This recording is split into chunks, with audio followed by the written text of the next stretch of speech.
지금 이 이야기를 듣고 계신 여러분, 혹시 이런 뼈아픈 경험 있으신가요? 밤을 꼬박 새워가면서 완벽하게 정확한 데이터로 꽉 채운 보고서를 만들었단 말이죠. 아, 벌써부터 땀이 나는 상황이네요. 그쵸. 막 요즘 유행하는 데이터 분석 AI까지 총동원해서 경쟁사 동향, 시장 점유율, 재무 예측까지 진짜 한치의 오차도 없는 완벽한 논리를 탁 세웠어요. 네네네. 그런데 막상 회의실에서 그 보고서를 띄워놓고 발표를 딱 했는데 무거운 정적만 흐르고 아무도 흥미를 안 보이는 겁니다. 다들 고개는 끄덕이는데 정작 회의 끝나고 나서 실제를 행동에 나서는 사람은 단 한 명도 없는 그런 답답한 상황 말이죠. 맞아요. 기껏 AI를 써서 업무 효율을 극대화했다고 막 뿌듯해했는데 결과적으로는 아무것도 변한 게 없는 그 답답함. 오늘 우리가 이 심층 탐구에서 본격적으로 해부해볼 이야기가 바로 여기서 출발합니다. 네, 현업에서 진짜 빈번하게 발생하는 병목 현상이거든요. 숫자랑 논리는 빈틈없이 완벽한데 정작 그 숫자를 실행에 옮겨야 할 사람들의 그 마음을 전혀 건드리지 못한 거죠. 진짜 차갑고 정적만 흐르는 그 회의실 공기가 눈에 딱 그려지잖아요. 제가 최근에 이 문제를 네, 우리는 지금 AI 프롬프트를 어떻게 하면 효율적으로 짜나 같은 얄팍한 기술을 논하려는 게 아닙니다. 이번 탐구의 진정한 목표는 지금 듣고 계신 여러분을 단순한 도구 사용자가 아니라 세계를 재구성하는 이른바 지각 설계자로 진화시키는 데 있습니다. 지각 설계자라 굉장히 대담한 타이틀인데요. 솔직히 말해서 단순히 AI한테 질문해서 잘 던지는 거랑 사람들이 세상을 인식하는 방식을 설계한다는 건 약간 꽤 거리가 멀어 보이거든요. 그렇게 느끼실 수 있죠? 도대체 어떻게 해야 AI의 냉철한 분석력을 통제하면서 동시에 사람의 마음을 훔치는 그런 서사력을 만들어낼 수 있는지 그 비밀을 오늘 파헤쳐 봐야겠습니다. 좋습니다. 우리가 AI를 다루는 방식을 근본적으로 바꾸려면요. 아주 본질적인 질문 하나를 먼저 던져야 돼요. 바로 우리 인간은 도대체 이 세상을 어떻게 인식하는가 하는 점이죠. 갑자기 분위기가 되게 심오해지는데요. 여기서 소스 자료가 프랑스의 철학자 모리스 메를로 퐁티의 현상학 이론을 무대로 끌고 옵니다. 와, 철학이라니 갑자기 그 삭막한 회의실에서 프랑스 파리의 학술대회로 순간이동한 기분인데요. 그 메를로 퐁티라는 분이 도대체 인간의 지각에 대해 어떤 통찰을 남겼나요? 그의 핵심적인 철학은 딱 이 한 문장으로 요약할 수 있습니다. 세계는 항상 반쯤만 주어지며 나머지는 인간의 몸과 의식이 메운다. 반쯤만 주어진다고요? 네, 그러니까 우리는 바깥에 존재하는 세상을 그냥 객관적인 있는 그대로의 실체로 받아들이는 게 아니라는 겁니다. 우리는 우리에게 지각된 방식 그대로 세계를 능동적으로 구속해낸다는 거죠. 아, 약간 이해가 갈 것 같아요.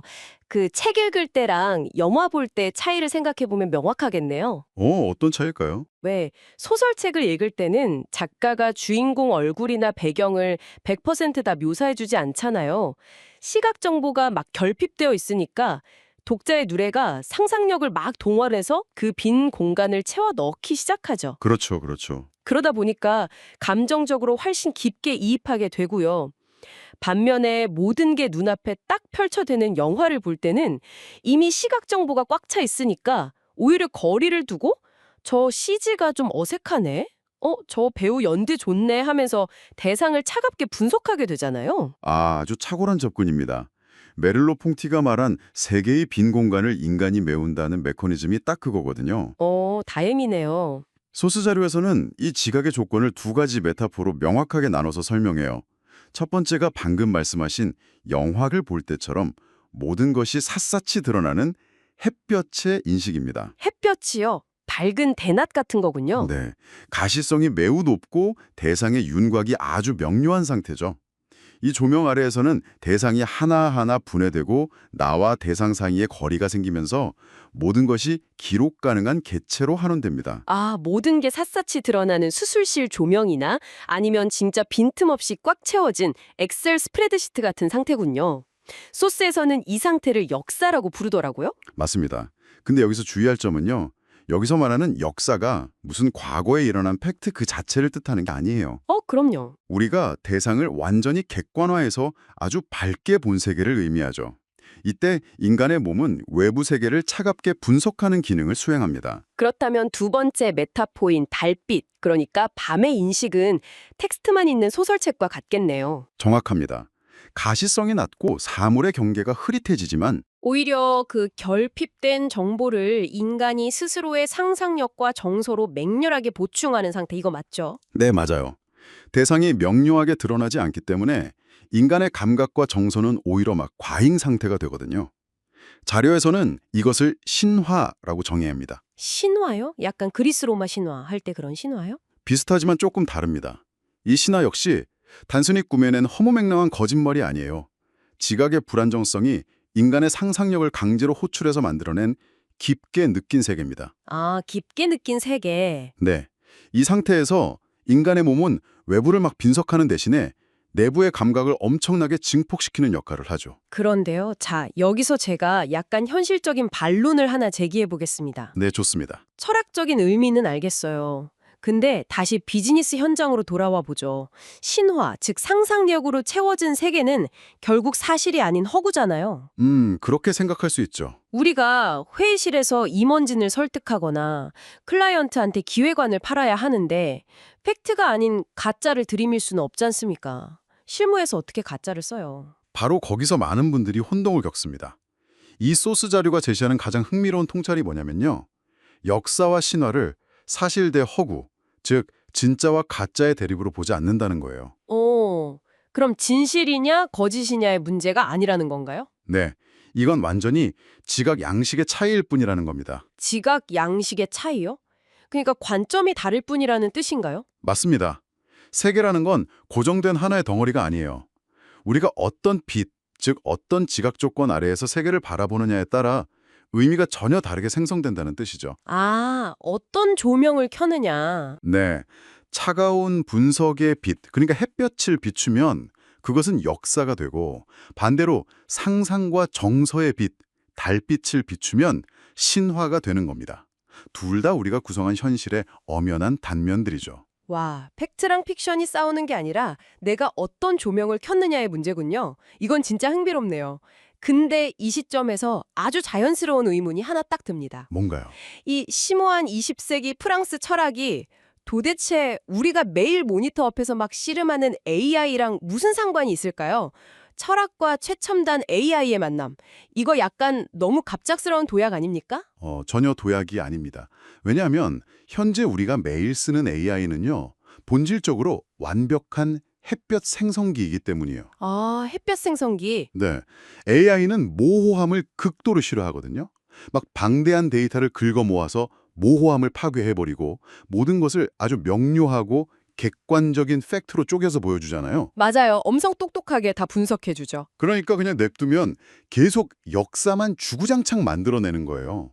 그래서 우리가 사람의 마음을 움직이려면 AI가 남겨둔 그 빈 공간에 의도적으로 달빛을 비추는 지각 환경 설계가 필수적이라는 겁니다. 아, 그래서 소스 자료에서 애잘직, 그러니까 AI 잘하는 직장인이라는 개념이 등장하는 거군요. 바로 그겁니다. 진정으로 AI를 잘 다루는 직장인은 막 툴에 숨겨진 기능이나 단축키를 많이 아는 사람이 아니라 모를 수 없는 사실, 즉 역사와 거부할 수 없는 매력인 신화의 조명을 자유자재로 껐다 켰다 하는 사람. 네, 바로 지각 환경을 설계하는 사람이라는 거네요.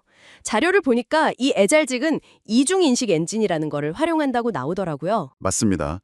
이 이중인식 엔진은 철학의 개념을 실무에 아주 완벽하게 번역한 모델이에요. 이해를 돕기 위해서 구체적인 비즈니스 상황을 하나 가정해 볼까요? 오, 좋죠. 어떤 상황이죠? 우리가 새로 출시한 피트니스 앱이 있는데 유저 이탈률이 한 달 만에 40%를 넘겼다고 쳐봅시다. 이 위기를 타개하려고 당장 기획안을 써야 돼요. 오, 상상만 해도 스트레스 받네요. 이때 첫 번째 엔진인 역사 생성 엔진, 즉 햇볕 모드를 가동합니다. 이 엔진의 목적은 철저한 객관화 분석 그리고 실행이에요. 그럼 이 햇빛 모드에서는 데이터 분석 AI한테 어떤 프롬프트를 던져야 되나요? 보통 이렇게 묻는 거죠. 지난 한 달간의 유저 행동 데이터를 분석해서 가장 이탈이 많이 일어나는 UI 병목 구간 3곳을 찾아내고 각 구간별 체류 시간 단축을 위한 최적화 KPI를 도출해줘. 와, 진짜 딱딱하고 완벽한 햇볕이네요. 이렇게 리스크를 분석하고 대안을 찾으면 그 결과물은 한 치의 오차도 없는 설명 가능한 현실이 되겠네요. 그렇죠. 숫자가 명확하니까 보고서의 방어력은 진짜 극강이 되겠죠. UI 뎁스를 2단계 줄이면 이탈률을 15% 방어할 수 있습니다. 뭐 이렇게요. 논리적으로 진짜 아무도 반박할 수 없겠네요. 네, 완벽하죠. 근데 아까 오프닝에서 말했듯이 그렇게 맞는 말만 하면 회의실 사람들은 그냥 고개만 끄덕이고 아무도 가슴 깊이 공감하지 않는다는 거잖아요. 개발팀은 속으로 또 일거리 늘었네 하면서 억지로 일할 테고요. 정확한 지적입니다. 그래서 두 번째 엔진인 신화 생성 엔진, 즉 달빛 모드가 꼭 필요한 겁니다. 이 엔진의 목적은 의미, 동기, 그리고 서사를 설계하는 거예요.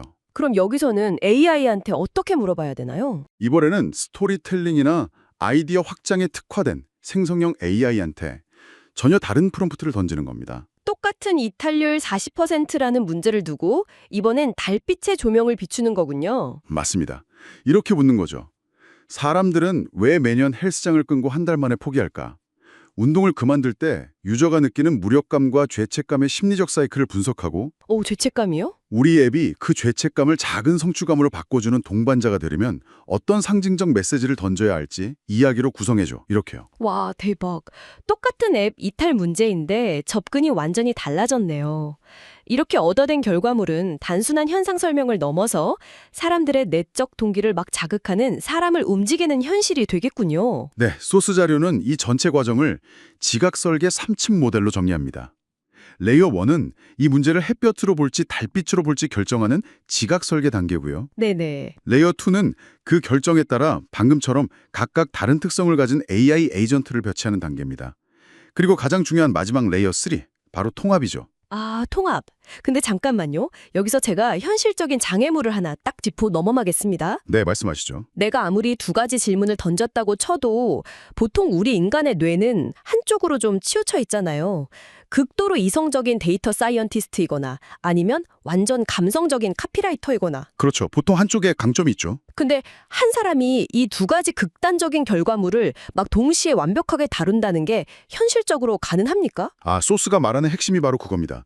당신 혼자서 천재 데이터 분석가이자 위대한 소설가가 되라. 이게 절대 아니에요. 그럼요. 레이어 3인 통합, 영어로는 센터워 디시전이라고 하는데요. 이 핵심은 인간이 지휘자가 되는 겁니다. 켄타우로스처럼 반인반마의 완벽한 결합을 이루는 거죠. 각각 특화된 AI 에이전트들이 막 차가운 팩트랑 뜨거운 서사를 뱉어내면 우리 인간은 그 결과물들을 한 테이블 위에 딱 올려놓고 조립하는 거군요. 맞습니다. 인간의 역할은 AI가 내놓은 두 가지 전혀 다른 결과물을 결합해서 하나의 실행 전략으로 번역해내는 통합 능력을 발휘하는 데 있어요. 자료는 여기서 진짜 애잘지기랑 단순한 툴 사용자가 극명하게 갈린다고 강조하죠. 철학이랑 구조가 아주 명쾌하게 이어지네요. 그럼 이제 당장 내일 아침 출근해서 키보드 위에서 바로 써먹을 수 있는 구체적인 행동 프로토콜을 파헤쳐보죠. 네, 자료에서 혁신을 만드는 5단계 행동 프로토콜을 제시하고 있죠. 첫 번째가 뭔가요? 스텝 1은 문제를 2번 정의하기입니다. 앞서 우리가 피트니스 앱 사례에서 했던 것처럼 하나의 문제에 대해서 햇볕의 렌즈, 즉 팩트는 무엇인가와 달빛의 렌즈, 사람은 왜 움직이는가를 번갈아 들이대는 겁니다. 근데 여기서 실무자들이 진짜 가장 많이 하는 실수가 하나 나올 것 같은데요. 어떤 거죠? 문제를 두 가지로 정의하라고 하니까 약간 귀찮아서 그냥 프롬프트 창 하나 딱 켜놓고 야, 데이터 분석해서 KPI도 뽑아주고 유저들이 감동할 만한 심리적 스토리텔링도 같이 써줘 라고 한 번에 요청하는 분들 많거든요. 이러면 안 되나요? 와, 절대 안 됩니다. 그게 바로 대부분의 사람들이 실패하는 가장 큰 지점이에요. 진짜요? 네, 두 가지 상반된 요구를 동시에 한 창에 넣으면요. AI는 그냥 두 가지의 평균값을 내버립니다. 이도저도 아닌 엄청 밍밍하고 교과서적인 대답만 나오게 되죠. 그거랑 똑같네요. 정확합니다. 그래서 스텝 2인 AI 이중 호출이 필수적이에요. 데이터 분석을 위한 프롬프트 창이랑 서사 생성을 위한 프롬프트 창을 완전히 따로 열어서 AI를 두 번 독립적으로 호출해야 합니다. 극단적으로 차가운 결과랑 극단적으로 뜨거운 결과를 온전히 뽑아내기 위해서군요. 자, 그렇게 두 개의 완벽한 무기를 얻었다고 치죠. 그 다음은 어떻게 하나요? 물리적으로 두 개를 그냥 복붙해서 합치면 되나요? 그게 스텝 3, 충돌시키고 통합하기입니다. 단순히 두 문서를 오려 붙이는 게 아니에요. 데이터라는 사실과 의미라는 해석 사이에는 필연적으로 엄청 팽팽한 모순과 긴장이 발생하거든요. 긴장이요? 네, 자료는 진정한 혁신이 바로 그 긴장이 빚어지는 지점에서 탄생하다고 말합니다. 이 부분의 메커니즘을 구체적으로 막 상상해 보니까 약간 마요네즈가 떠오릅니다. 마요네즈요? 어떤 점에서요? 마요네즈 주재료가 물, 그러니까 식초랑 기름이잖아요. 원래 절대 안 섞이는 상극이죠. 근데 여기에 계란 노른자라는 유화제를 넣고 막 강제로 맹렬하게 휘저어서 충돌시키면 완전히 질감이 다른 새로운 소스가 딱 탄생하잖아요. 와, 완벽한 비유입니다. 실무에서는 인간이 바로 그 유화제 역할을 해야 한다는 거거든요. 그럼 실무에선 어떻게 섞나요? 물리적인 실무 과정을 말씀드리면 인간이 직접 세 번째 프롬프트를 작성하는 겁니다.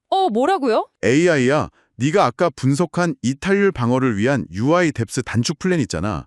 그걸 바탕으로 기획안을 쓸 건데 이 플랜의 도입부란 결론은 네가 아까 쓴 유저의 운동포기시 느끼는 죄책감 해소라는 가치를 중심축으로 해서 제작성해줘. 에이터라는 차가운 물이랑 서사라는 끈적한 기름을 의도적으로 부딪히게 만들어서 기획안에 생명력을 불어넣는 과정이네요. 맞습니다. 이게 바로 자료에서 언급된 교역 커리큘럼에서 학습자한테 객관적 보고서랑 감성적 서사를 동시에 제출하게 막 훈련시키는 이유이기도 하겠네요. 정확히 보셨습니다. 근데 이러한 통합은 단순히 보고서 작성에만 머무르면 안 되고요. 스텝 4인 통합적 KPI 설계로 반드시 이어져야 합니다. KPI까지 바꿔야 되나요? 네, 기존 조직의 KPI는 철저히 햇벽 중심이었잖아요. 정확도, 에러율, 속도 막 이런 것들이요. 하지만 진정한 애잘직은 여기에 달빛 KPI를 곱해야 합니다. 스토리의 공감도나 조직원들의 자발적 참여율 같은 것들이죠. 더 하는 게 아니라 곱하는 건가요? 맞습니다. 소스 자료는 성과가 햇볕과 달빛의 단순한 덧셈이 아니라 팩트 곱하기 의미의 곱셈이라고 명확히 정의하거든요. 곱셈이기 때문에 어느 한쪽이 0이면 전체 성과도 가차없이 0이 돼버리는 거군요. 그렇죠. 그래서 그 자료의 마지막 부분에 보면 이 두 가지 지각이 불균형할 때 나타나는 치명적 위험 요소를 아주 날카롭게 꼬집은 거군요. 네, 첫 번째 위험 요소는 햇볕 과잉형입니다. 데이터에만 너무 매몰돼서 사람의 마음을 간과한 상태죠. 소스의 엄청 뼈아픈 표현을 그대로 빌리자면 맞는 말인데 아무도 안 움직임의 상태입니다. 진짜 조직 전체가 무기력증에 빠지는 가장 흔한 이유죠. 다들 머리로는 네, 맞는 말이네요 하는데 가슴이 안 뛰니까요. 그럼 반대로 달빛, 그러니까 서사에만 막 치중하면 어떻게 되나요? 그게 바로 두 번째 위험 요소인 달빛 과잉형이 됩니다. 감성적인 비전은 막 넘치는데 정작 이를 실행할 구체적인 팩트나 계획이 전혀 없는 상태죠. 결국 좋은 말인데 아무것도 안 됨에 늪에 빠지게 됩니다. 현실성 없는 뜬구름 잡기로 끝나는 거네요. 결국 오늘 소스 자료가 우리한테 던지는 궁극적인 전략은 팩트를 만드는 능력과 의미를 만드는 능력을 동시에 훈련시켜라 라는 묵직한 한 줄로 요약할 수 있겠습니다. 그렇습니다. 햇볕의 명료함으로 탄탄한 팩트를 세우고 달빛의 모호함으로 사람들의 상상력과 정서를 막 자극해서 그 빈틈을 채우게 하는 것. 그 조명을 자유자재로 조율할 때 비로소 조직 전체를 움직이는 진짜 전략이 완성되는 거니까요. 자, 오늘 우리가 함께한 이 지식 여정을 통해서 지금 듣고 계신 여러분은 아주 강력한 무기를 하나 얻으셨습니다. 이제 여러분은 단순히 프롬프트 창에 질문을 막 우겨 넣는 기술자가 아닙니다. 네, 절대 아니죠. 기체 조건을 의도적으로 조절해서 이 세계를 명료한 역사로 분석해내고 동시에 뜨거운 신화로 엮어내는 엄청 강력한 지각 설계자입니다. 당장 내일 아침 꽉 막혀 멈춰버린 기획안 앞에서 여러분이 던질 첫 질문이 완전히 달라져 있을 거라고 확신합니다. 맞습니다. AI가 주는 그 차가운 분석의 답에 갇히지 마시고요. 우리 인간만이 끄집어낼 수 있는 결핍과 정서의 공간을 의도적으로 아주 활짝 열어두시길 바랍니다. 그렇네요. 오늘 탐구를 마치기 전에 여러분이 오늘 밤 혼자 조용히 곱씹어 볼 만한 약간 도발적인 질문을 하나 던지고 싶습니다. 오, 어떤 질문이죠? 아까 메릴 쿠키가 세계의 빈 공간을 인간의 몸과 의식이 메운다고 했잖아요. 네네. 차갑게 분석하는 햇볕과 다르게 달빛의 모호함 속에서 막 감정을 증폭시키는 건 온전히 우리 인간만의 영역이라고 믿어왔습니다. 그렇죠. 인간의 그 불완전한 지각이 오히려 상상력을 막 발동시키는 원동력이란 뜻이었으니까요. 하지만 마냥 머지않은 미래의 말입니다. AI가 스스로 진화해서 완벽하게 차가운 역사를 분석해내는 것을 넘어 언제 어디서 인간의 심금을 울려야 할지 정확히 계산해서 완벽한 신화마저 버튼 하나로 자동 생성해낸다면 어떨까요? 오, 인간이 굳이 의도적으로 조명을 끄고 켤 필요도 없이 AI가 스스로 햇볕과 달빛의 조명 스위치를 조절해가며 지각 환경 그 자체를 완벽하게 통제하는 시대가 온다면 말입니다. 그렇다면 그때 세계의 빈 공간을 채우면서 스스로의 존재를 증명해왔던 인간의 몸과 의식은 도대체 무엇을 해야 할까요? 지각 환경마저 AI가 알아서 다 설계하는 시대, 우리 인간의 본질적인 역할은 과연 어디에 남게 될까요? 와, 진짜 등골이 서늘해지면서도 우리가 앞으로 반드시 마주해야 할 아주 깊은 고민이네요. 이 묵직하고 거대한 질문을 여러분의 머릿속에 딱 남겨두면서 오늘 여정을 마무리하겠습니다. 여러분이 내일 당장 마주할 문제 앞에는 햇볕과 달빛, 과연 어떤 조명을 켜시겠습니까? 다음 시간에 더 흥미롭고 놀라운 자료들을 깊게 파고들며 돌아오겠습니다. 함께해 주셔서 감사합니다.